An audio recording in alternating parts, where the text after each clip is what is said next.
दोस्तों, हिंदी सिनेमा में कलाकारों की कमी नहीं। जो चला गया उन्हें तो हर कोई याद रख सकता है, लेकिन जो नहीं चला और चलकर भी गुमनाम हो गया उन्हें आसानी से भुला दिया जाता है।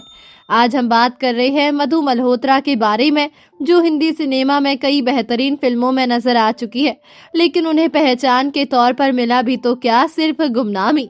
जी हाँ दोस्तों, आज हम बात करेंगे अभिनेत्री मधु मल्होत्रा जी के बारे में, जो कभी हिंदी सिनेमा की पहचान थी और आज गुमनाम है।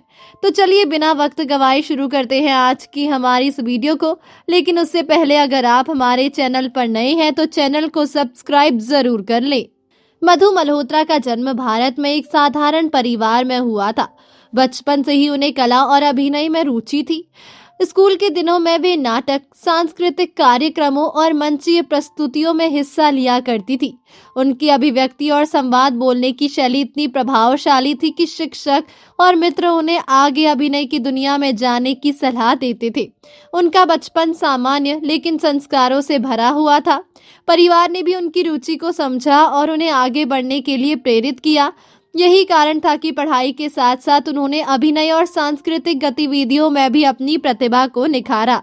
मधु मल्होत्रा ने अपनी प्रारंभिक शिक्षा अपने शहर के स्कूल से पूरी की। पढ़ाई में भी वे अच्छी थी, लेकिन उनका झुकाव कला और अभिनय की ओर अधिक था। कॉलेज के दिनों में उन्होंने नाट्य गतिविधियों में सक्रिय भाग लिया और कई मंचीय नाटकों में अभिनय किया। इन्हीं अनुभवों ने उनके भीतर एक आत्मविश्वास पैदा किया कि वे अभिनय को ही अपना करियर बना सकती है। धीरे धीरे उन्होंने फिल्मों और टेलीविजन में काम करने का निर्णय लिया। मधु मल्होत्रा एक बॉलीवुड अभिनेत्री है। उन्होंने कई बॉलीवुड अभिनेताओं के साथ फिल्मों में काम किया है। उन्होंने अपने फिल्मी करियर की शुरुआत 1975 की फिल्म अंधेरा से की थी, लेकिन मधु को लोकप्रियता गुलाम 1998, कर्ज 1980 जैसी फिल्मों से मिली। सुभाष घई द्वारा निर्देशित और संबंध 1982। उन्होंने अपने करियर की शुरुआत 1975 की फिल्म अंधेरा से की थी। श्याम राम से और तुलसी राम से ने इस फिल्म का निर्देशन किया था। इसके बाद उन्होंने 1975 में आई फिल्म उमर कायद में काम किया। इस फिल्म का निर्देशन सिकंदर खन्ना ने किया था और ताजदार अमरोही ने इस फिल्म की कहानी लिखी थी।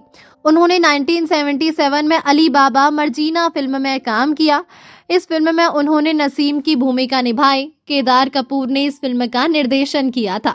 उनकी कुछ अन्य फिल्मों के नाम है वो बेवफा थी 2000, मोहन भाकरी द्वारा निर्देशित होगी प्यार की जीत 1999, पी वासु द्वारा निर्देशित आखिरी संघर्ष 1997, नरेंद्र बेदी द्वारा निर्देशित हसीना और नगीना 1996, गौतम भाटिया द्वारा निर्देशित अनोखी चाल 1995, ए सलाम द्वारा निर्देशित वर्तमान 1995, प्रदीप मैनी द्वारा निर्देशित Dushmani a violent love story 1995, Bunty Surma द्वारा निर्देशित शेखर कपूर और संजय खन्ना, अमानत 1994, रौनक 1993, किंग अंकल 1993, हीर रांझा 1992, जासा बाप ताशीपुरे 1991, रूहानी ताकत 1991, बंजारन 1991, पक्का बदमाश 1991, जाने वफा 1990, लोहे के हाथ 1990, तेरी तलाश में 1990, अमावस की रात 1990,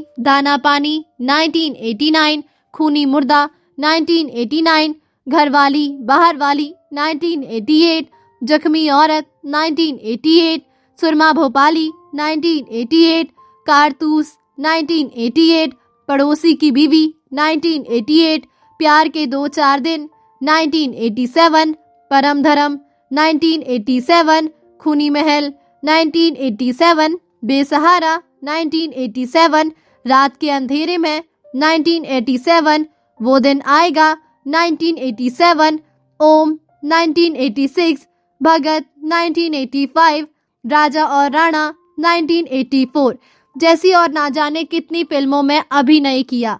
उन्होंने 300 से अधिक फिल्मों में अभिनय किया। लोगों के दिलों पर एक गहरी छाप छोड़ी अपने अभिनय होने के दम पर, लेकिन उनके निधन की खबर ने उनके जाने वालों का दिल तोड़ कर रख दिया है। जी हाँ, 13 मार्च को 72 साल की उम्र में उन्होंने इस दुनिया को अलविदा कह दिया है। हालांकि अभिनेत्री मधु मल्होत्रा की इन फिल्मों के लिस्ट से आप अंदाजा लगा सकते हैं कि उन्होंने ढेर सारी फिल्मों में काम किया, पर बावजूद इसके उन्हें सफलता तो दूर, आज उन्हें हिंदी सिनेमा ने भुला दिया है। मधु मल्होत्रा पूरी तरह से गुमनाम है, जो कभी हिंदी सिनेमा में एक से बढ़कर एक फिल्में देकर इंडस्ट्री में अपना मुकाम हासिल कर चुकी थी, आज उन्हें भुला दिया गया है। फिल्मों के अलावा मधु मल्होत्रा ने टेलीविजन की दुनिया में भी काम किया। भारतीय टेलीविजन में 1980 और 1990 के दशक में कई लोकप्रिय धारावाहिक बने, जिनमें सहायक कलाकारों की महत्वपूर्ण भूमिका होती थी। मधु मल्होत्रा ने कई धारावाहिकों में अभिनय किया और अपने किरदारों को प्रभावशाली ढंग से निभाया। टीवी के माध्यम से उन्हें घर घर में पहचान मिली।